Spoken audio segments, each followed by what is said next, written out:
नमस्कार साथियों। उत्तर प्रदेश की सरकारी फाइलों के भीतर 1,95,00,000 बेरोजगार छात्रों के नाम दर्ज है। यानी ये कहे कि ये रजिस्टर्ड बेरोजगार है उत्तर प्रदेश के, जो सरकारी नौकरी हुआ चाहते हैं और अलग अलग जिलों के भीतर जो भी रोजगार दफ्तर होते हैं वहां पर इन्होंने अपना नाम रजिस्टर्ड करवाए हुए हैं। इनकी उम्र कमोबेश करीब 30 वर्ष तक है। यानी ये कहे कि उत्तर प्रदेश राज्य में 2 करोड़ बेरोजगारों की तादाद केवल रजिस्टर्ड है, जिन्होंने अपने नाम दर्ज नहीं करवाए उनकी संख्या भी करीब करीब 50 लाख है और ज्यादा से ज्यादा ये करीब करीब 80 लाख तक हो सकते हैं। ये है बेरोजगारी का एक ऐसा डाटा जो इस भारत देश के सबसे बड़े राज्य के भीतर सरकारी फाइलों के भीतर दर्ज है। उसी से सटा हुआ बिहार राज्य है। यहाँ करीब करीब बिहार में 80 लाख बेरोजगारों के नाम सरकारी रजिस्टर्ड में दर्ज होता है। ठीक उसी प्रकार से जो रोजगार दफ्तरों में नाम लिखे जाते हैं और राजस्थान राज्य के भीतर इनकी संख्या करीब करीब 51 लाख के पास होती है।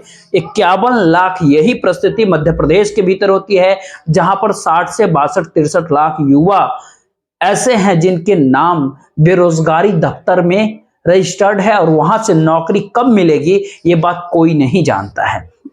क्या इस भारत देश के भीतर में राज्य दर राज्य अलग बेरोजगारों की परिस्थितियों को अगर देखना शुरू करे और एक ही पल में इस भारत देश के बेरोजगार एक साथ सब खड़े हो जाए सड़क पर, तो इस देश की सत्ता, इस देश की हुकूमत उस सत्ता को डिगाने की ताकत रखता है? ये सारे सवाल आज केवल इसलिए क्योंकि उत्तर प्रदेश राज्य के भीतर एक सिपाही भर्ती के लिए जो पर्चा लीक हो जाता है वो करीब 60,244 पदों के लिए होता है और उसके भीतर जो लोग भी एग्जाम में पहुंचा था अगर उसको औसत निकालेंगे तो एक पद के लिए करीब 80 लोग 80-85 लोग के करीब उनकी संख्या थी एग्जाम में। क्योंकि कुल मिलाकर के पूरा राज्य भर में जो परीक्षा केंद्र पर पहुंचे परीक्षा देने के लिए जो फॉर्म फिलअप किया उनकी संख्या करीब करीब 48 से 50 लाख के बीच होती है। यानी इतनी बड़ी संख्या में सिपाही भर्ती के लिए पहुंचे हुए छात्र होते हैं। और इससे पहले भी 2 परीक्षाएं और हुई है जो ये कहा गया कि ये परीक्षा में पेपर लीक हो गया, तो एक और इतनी बड़ी संख्या में जब रोजगार की मांग हो तो आप खुद ही सोच करके देखिए कि पेपर लीक कराने वालों व्यक्ति को कितना फायदा होता होगा। और ये पूरा माफिया सिंडिकेट सिर्फ एक घर में बैठ करके नहीं चल सकता और ना ही अपने तौर पर यह किसी गैंग के जरिए चल रहा होगा, बल्कि ये कह कि ब्यूरोक्रेट से लेकर के पेपर सेट करने वाले से लेकर के राजनेताओं की इन्वॉल्वमेंट इसके भीतर बाखूबी होगी, जिसका जिक्र अब खुले तौर पर भी होने लगा है। तो क्या ऐसे में जिस भारत देश के भीतर में हर तीसरा वोटर युवा होता है और उस हर तीसरे में से हर दूसरा व्यक्ति रजिस्टर्ड बेरोजगार होता है देश में, उस भारत देश के भीतर अगर आम जनता अपनी मांगों को लेकर के एकजुट होती है तो फिर सरकार की नींव हिलने लगती है। क्या उत्तर प्रदेश के राज्य में यही हुआ? करीब 24 घंटे जिस प्रकार से विरोध के लिए छात्र वहां पर, चाहे वो लखनऊ हो या फिर प्रयागराज का जगह हो, इतनी बड़ी संख्या में, क्या सुबह का समय हो, क्या रात का समय हो, क्या दोपहर हो, जब सब कोई निकल करके आ गए और ये बताने लगे कि अब हम घर कैसे लौटे, बिना सिपाही की वर्दी के नहीं लौटेंगे, अब यहीं पर आप ठहरेंगे, यहीं बैठेंगे, तो क्या चुनाव देश में नजदीक है इसीलिए सरकार की नींव हिलने लगी और एक ही झटके में सरकार को निर्णय लेना पड़ा कि पेपर लीक जो हुआ है उसको रद्द किया जाए, अन्यथा स्थिति नाजुक हो जाएगी। क्योंकि जनता के द्वारा उठाए गए मुद्दा अगर राजनीतिक तौर पर देश, भारत देश के भीतर अगर दौड़ने लगेगा तो फिर राजनीतिक तौर पर सत्ताएं अक्सर डगमगा जाती है। और इसी दौर में राहुल गांधी की भारत जोड़ो न्याय यात्रा उत्तर प्रदेश से निकल रही है और उनके हाथ में भी पोस्टर, जिस पोस्टर के आसरे वो ये कह रहे हैं कि देख लीजिए परीक्षा में पेपर लीक हुआ है। तो सियासत और राजनीति और जनता दोनों परिस्थितियां अगर एक साथ जुट जाए तो क्या यह कह सकते हैं इस भारत देश के भीतर बहुत बड़ा परिवर्तन हो सकता है? आज जरा एक तस्वीर छोटी सी आपको देख लेनी चाहिए। क्या सुबह, क्या शाम, क्या दोपहर, क्या रात, विरोध और आम जनता के लगते हुए नारे और इसी कड़ी में जो आखिरी एक तस्वीर, जो वीडियो जो आता है उसमें नारे लगते हैं बाय बाय मोदी। इस पूरे नारे लगाने की जरूरत उत्तर प्रदेश जैसे राज्य में एक पेपर लीक जैसे मामलों में क्यों पड़ गई। लेकिन जरा इसको देखिए, फिर इसके बारे में बात किया जाएगा।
छात्र युवा सड़क पर क्या उतरा, लखनऊ से लेकर के दिल्ली तक की राजनीतिक की सांसें फूलने लगी। और ये बात समझ आ गया कि जिस भारत देश के भीतर हर तीसरा वोटर युवा होता है, वहां पर दो दो हाथ कम से कम उन युवाओं को लेकर के नहीं किया जा सकता है जिन युवाओं के सामने बेरोजगारी का संकट होता है और रोजगार देने का वादा दिल्ली की सत्ता ने सत्ता में आने से पहले कर दिया था। यानी ये कहे कि इस दौर में पॉलिटिकल तौर पर लगाए गए नारे सत्ता में आने के बाद अगर सत्ता ये बात भुला देती है और उसके बाद रोजगार के सामने आने वाली पूरी अड़चनों को लेकर के अगर युवाओं के भीतर आक्रोश पनप गया हो, तो फिर ये राजनीति के लिए खतरे की घंटी होगी।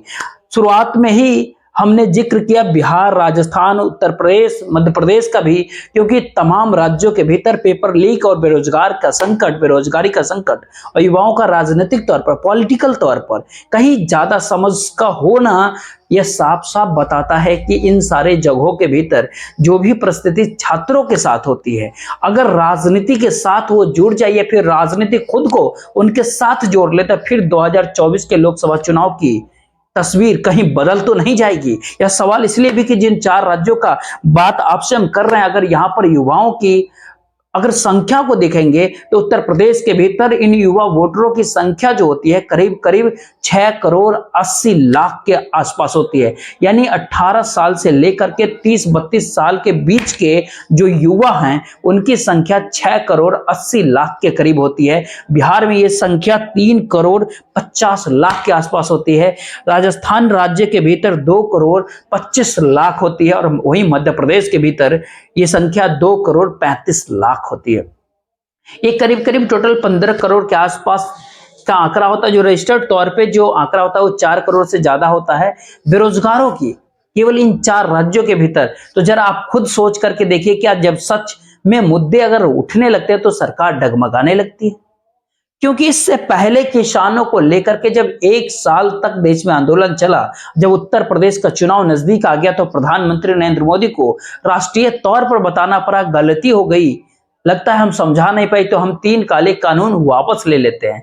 और इसी साल जनवरी के महीने की शुरुआत में ही आप खुद ध्यान दे दीजिए, जब हिट एंड रन केस के मद्देनजर इस भारत देश के ड्राइवरों को कहा गया कि आपको 7 लाख रुपए जुर्माना भरने पड़ेंगे, 5 साल आपको जेल में बिताने पड़ेंगे, तो एक ही झटके में इस भारत देश के ड्राइवर एकजुट हो गए, उन्होंने ड्राइवरी ही छोड़ दिया, वो सड़क पे उतर गए और भारत देश की इकोनॉमी डामाडोल होने लगी। दूध से लेकर के पेट्रोल, डीजल, इस भारत देश में तमाम सामानों की आवाजाही एक ही झटके में ठप हो गई। यानी जो 60% से ज्यादा सड़कों माध्यम से दौड़ती हुई अर्थव्यवस्था होती है वो एकाएक रुक जाती है और सरकार को अपने नियम, कायदे, कानून जो कुछ बनाने की दिशा में बंद कमरों के भीतर, बंद पार्लियामेंट के भीतर वो सोच रही थी, बिना ड्राइवरों के सामाजिक आर्थिक परिस्थितियों को बिना समझे हुए उसने एक ही झटके में अपना निर्णय वापस ले लिया। किसानों के साथ भी कुछ ऐसा ही निर्णय वापस ले लेती है, ड्राइवरों के साथ भी ऐसा ही निर्णय वापस ले लेती है सरकार। और जब जिक्र छात्रों का आती है तो 24 घंटे ये छात्र क्या वहां पे बैठे, उसके बाद राजनीति में अपने निर्णय को बदल लिया। जो शुरुआत में कहते थे और बाकायदा अधिकारी कहते थे, डिप्टी सीएम कह रहे थे खुलेआम खुले तौर पर कोई पेपर लीक नहीं हुआ, उसके बाद एसटीएफ को लगाया गया पकड़ लिए, जिन्होंने पेपर लीक करवाया है, लीक किया है, उसे सजा दिलवाई। और उत्तर प्रदेश का तो बहुत नियम कायदा साफ होता है, जो भी दोषी होगा उसके खिलाफ बुलडोजर चलेगा। और बच्चे मांग भी करते रहे कि अब आप बुलडोजर चलवाइए, लेकिन एक निर्णय के बाद उत्तर प्रदेश के भीतर जहां जहां पर भी आंदोलन हो रहा था, एक दूसरी वीडियो क्लिप देखिए, जब निर्णय लिया गया कि अब पेपर लीक हुआ है, मान रहे हैं, परीक्षा रद्द भी कर रहे हैं, अगले 6 महीने के भीतर दोबारा से परीक्षा लेंगे, लेकिन 6 महीने का समय दी गई, तो क्या उत्साह, उमंग, उल्लास, खुशी, क्या कुछ था, किस रूप में जश्न होता है। ये गुस्से का जश्न होता है, जिसके भीतर गुस्सा इस बात को लेकर के होता है, घर से निकलते हैं, जहां सेंटर है वहां तक पहुंचने के लिए रास्ते में कोई ट्रेन नहीं मिलती है तो इतनी ज्यादा भीड़ के साथ होती है, पहुंच नहीं पाएंगे, फिर भी कुछ पैसे लेकर के टिफिन बांध के घर से निकलते हैं अब आंदोलन की शक्ल में। और सरकार पहली बार झुकी उत्तर प्रदेश राज्य के भीतर। तो जरा एक पल के लिए नजारा देखिए बच्चों का जश्न का नजारा।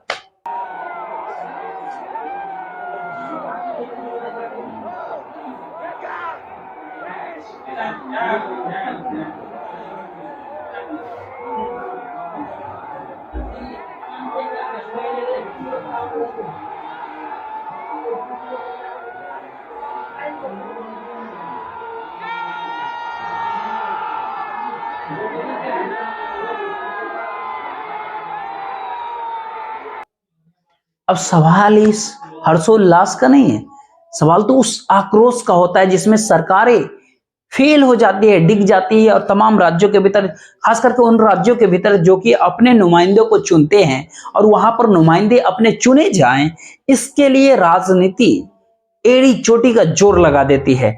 खास तौर पर उत्तर प्रदेश के 80 लोकसभा की सीटें, बिहार की 40 लोकसभा की सीटें, महाराष्ट्र की 48 लोकसभा की सीटें, और इसी स्थिति में 50 सीट मध्य प्रदेश और राजस्थान को भी जोड़ दीजिए। और जरा आप सोच करके देखिए, करीब करीब 300 सीट तो इसी घेरे के भीतर आकर के सिमट जाती है, लेकिन इन जगहों पर रोजगार कहां होती है।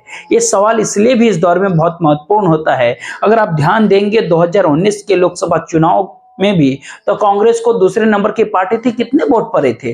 12-13 करोड़। भारतीय जनता पार्टी को कितने वोट पड़े थे? 22-23 करोड़। और इसके बाद तमाम राजनीतिक पार्टी जो थी 3-4 करोड़ से ज्यादा किसी को भी नहीं मिले, और सबकी स्थिति और नीचे होती है। लेकिन हर साल या हर 5 वर्षों के बाद कितनी बड़ी संख्या में इस भारत देश के युवा वोट देने की स्थिति में हो जाती है।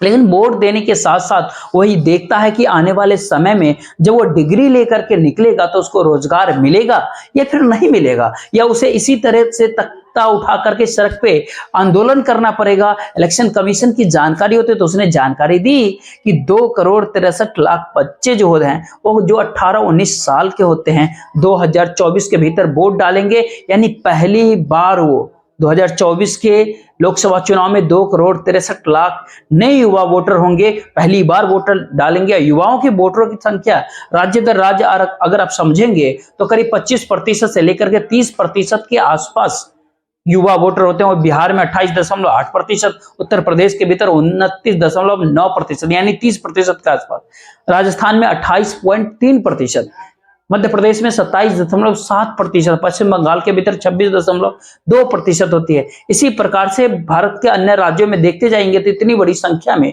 युवाओं के भीतर के कौन से सवाल होते हैं, किसी सरकार ने कोई काम क्यों नहीं किया, इस गुस्से के नस को कौन दबाएगा, और युवाओं के भीतर का गुस्सा क्या पॉलिटिकल तौर पर अब, इसीलिए भारत देश के भीतर राहुल गांधी की भारत जोड़ो न्याय यात्रा जाकर के बोल चुका है, जहां पर उनको भी यह बात समझ आ गया कि अगर उन्होंने भारत देश वहां पे जनता की बात जनता के हिसाब से नहीं की और जनता को अगर जगाने की कोशिश नहीं की गई तो फिर वह कांग्रेस पार्टी अपने घर की पार्टी बन करके रह जाएगी। और यही स्थिति भारत देश के भीतर में हर राजनीतिक दल की, हर पॉलिटिकल पार्टी की है। और जैसे ही देश में मुद्दा उभरती है, जनता खड़ी होती है, सरकारें डगमगाने लगती है। जो इस दौर में छात्रों के एकजुट होने से उत्तर प्रदेश राज्य के भीतर उसे निर्णय वापस सरकार को लेना पड़ गया और दिल्ली के भीतर बैठी हुई सरकार भी डगमगाने लगी। अगर उत्तर प्रदेश राजनीतिक तौर पर इन युवाओं की वजह से हाथ से अगर फिसल गया तो फिर मुश्किल हो जाएगी। और शायद इसीलिए यह बहुत महत्वपूर्ण है इस दौर में कि राजनीति अगर जनता के गुस्से के साथ जुड़ जाए तो फिर जनता को यह बात समझ आ जाती है कि शायद इस भारत देश के चुनाव क्या राजनीति उनके लिए की जा रही है। अन्यथा हवाई बातें जो कुछ भी मुद्दे उठाते आप जाएंगे। और शायद इसीलिए पहली बार देश के भीतर राहुल गांधी किसान और मजदूर का जिक्र करते करते बेरोजगारों का जिक्र करना शुरू कर दिए। बेरोजगारी के जरिए उनकी जातियों के भीतर घुस करके उनको इस बात का एहसास कराने से घबरा नहीं रहे हैं कि आप कहां पर खड़े हैं और असमानता के पैदान पे हैं, आप हाशिए पे ढकेले गए हैं, आपको कोई पूछता नहीं है। राहुल गांधी इस तरह की बातें करते हैं। ये बात उन्होंने आज भी कहा, आप भी एक पल के लिए देखिए उन्होंने क्या कुछ कहा। कहोगे नहीं राहुल जी, 90% को ना मीडिया में भागीदारी चाहिए, ना हमें बड़ी कंपनियों में भागीदारी चाहिए। फिर मैं आपसे पूछूंगा, ठीक है भैया बताओ, प्राइवेट अस्पतालों में आपके कितने लोग? एक भी नहीं। फिर पूछूंगा, भैया ठीक है प्राइवेट अस्पतालों में भागीदारी नहीं चाहिए तो कॉलेज यूनिवर्सिटी में तुम्हारे कितने लोग? एक भी नहीं। अरे भाई तुम लोग हो कहां? तुम हो कहां? मैं बताता हूं तुम्हें, मनरेगा की लिस्ट निकालो, उसमें आप सब लोगों के नाम दिखेंगे। कॉन्ट्रैक्ट लेबर की लिस्ट निकालो, उसमें आपके सब नाम दिखेंगे। नरेंद्र मोदी जी आपसे कहते हैं ये सबका हिंदुस्तान है। ये सबका हिंदुस्तान कैसे है अगर इसमें 90% लोगों को कोई भागीदार। ये हो भी सकता है राहुल गांधी खुद की सफलता मान रहे हो, वही ऐसा मान रहे हो कि दरअसल इसी भारत जोड़ो न्याय यात्रा के भीतर ही जब 17-18 तारीख को परीक्षा हुई थी तो उन्होंने अपने भारत जोड़ो न्याय यात्रा में यह मुद्दा उठाया था और उत्तर प्रदेश के भीतर ये यात्रा है और परीक्षा रद्द हो गई है, यानी पेपर लीक हुआ है, ये मान लिया गया। हो सकता है वह अपनी सफलता से जोड़े राहुल गांधी, लेकिन दूसरा सच कहीं इससे ज्यादा खतरनाक होता है इस भारत देश के भीतर में जब इस बात का जिक्र करने से वो घबरा नहीं रहे हैं कि देख लीजिए आपका नाम मनरेगा के लिस्ट में होगा, आप मजदूरों की संख्या में कहीं शामिल होंगे। और इस भारत देश का सच तो यही है कि मनरेगा के भीतर काम करने वाले करीब 25 करोड़ से ज्यादा मजदूर और इस भारत देश के भीतर असंगठित क्षेत्रों के भीतर करीब 40 करोड़ मजदूर, उस संख्या में इस भारत देश के कौन से बच्चे होंगे जिनको नौकरी नहीं मिलती है। और बाकायदा सरकार के जब डाटा बताती है कि इस भारत देश के भीतर में करीब 4 करोड़ युवाओं ने नौकरी की आस ही छोड़ डाली है, वही इस बात को मान करके चल रहे हैं कि उनको नौकरी मिलेगी नहीं तो अपने तरीके से वो खेती कर ले, मजदूरी कर ले, लेकिन सरकार उसके ऊपर अपनी मुहर लगा देती है कि जी नहीं, हमने मुद्रा योजना के जरिए नौकरी पैदा कर दी है। लेकिन इस परिस्थितियों के भीतर करोड़ों की संख्या में जब युवाओं का नाम रजिस्टर्ड हो रहा है तो सवाल एक और उभरता है इस भारत देश के भीतर, क्या सच में बिहार हो, उत्तर प्रदेश हो, मध्य प्रदेश हो, राजस्थान हो, पश्चिम बंगाल हो, छत्तीसगढ़ हो, तेलंगाना हो, इन सारे जगहों को लेकर के क्या कोई सवाल इस भारत देश के भीतर रोजगार से जुड़ी हुई अर्थव्यवस्था को अपनाने की नहीं है? आप इस बात को सुन करके हैरान होंगे कि उत्तर प्रदेश राज्य के भीतर जितनी बड़ी संख्या में इंडस्ट्री थी, यह एकमात्र ऐसा राज्य होता है जहां पर उद्योग कम धीरे धीरे हो गए। और ये सारे report ministry of corporate affairs की होती है कि जो भी कंपनियां यहाँ पर खुली थी 2014 के भीतर जो उनकी संख्या होती है और 2021 के भीतर जो उनकी संख्या है वो करीब एक मात्र राज्य पूरे भारत के ऐसा जिसमें सबसे ज्यादा कंपनियां उत्तर प्रदेश में बंद हुई है। बाकायदा उसके तरफ से जो डाटा 2014 के होते हैं उनके मुताबिक 2014 के भीतर उत्तर प्रदेश राज्य में तीसरे नंबर पे होता है जहां पर 6206 कंपनियां चल रही थी उत्तर प्रदेश के भीतर। लेकिन 2021 आते आते 7 नवंबर की एक रिपोर्ट होती है जो ये कहती है कि 1228 कंपनियां ही अब उत्तर प्रदेश राज्य में चल रही है। महाराष्ट्र के भीतर बहुत लंबी छलांग लगती है, 12,000 से बढ़कर के 26,000 कंपनियां हो जाती है। दिल्ली के भीतर 11,000 से बढ़कर के 14,000 हो जाती है। सभी जगहों पर कुछ ना कुछ बढ़ोतरी हुई, लेकिन उत्तर प्रदेश राज्य के भीतर ऐसा क्या कुछ हुआ कि वहां पर एक ही झटके में करीब 5,000 कंपनियां कम हो गई, उसके शटर डाउन हो गए, उसमें ताले लग गए। वह गुड़गांव हो, नोएडा हो, वो लखनऊ हो, वो प्रयागराज हो, वो कानपुर हो, कहां से सारी कंपनियां जुड़े हुए थे। कॉर्पोरेट अफेयर्स मिनिस्ट्री जो होती है उसकी जो दस्तावेज में जब इन बातों का जिक्र होता है कि 7 नवंबर 2021 की रिपोर्ट कहती है इस भारत देश के भीतर बीते 5 सालों के भीतर यानी 2016 के बाद 2021 आते आते 6,40,000 कंपनियां रजिस्टर्ड किए गए हैं, लेकिन वो कहां खुली है? क्योंकि वहीं दूसरी ओर ये कहते हैं राज्य दर राज्य जो बढ़ रही है उसके भीतर कंपनियों की संख्या जो बढ़ती है वो सिर्फ और सिर्फ 1.25 लाख तक बढ़ती है, तो बाकी 5 लाख कंपनियों केवल रजिस्ट्रेशन हुआ था क्या, नहीं खुला क्या?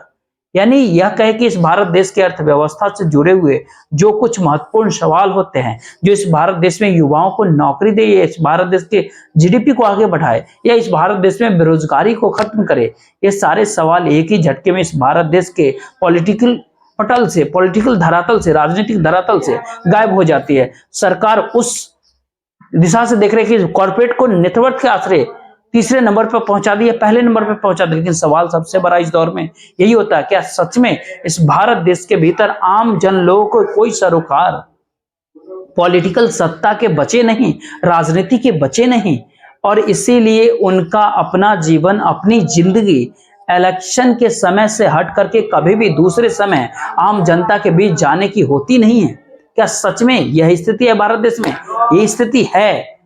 बाकी आपकी क्या राय है जरूर दीजिएगा। जय हिंद, जय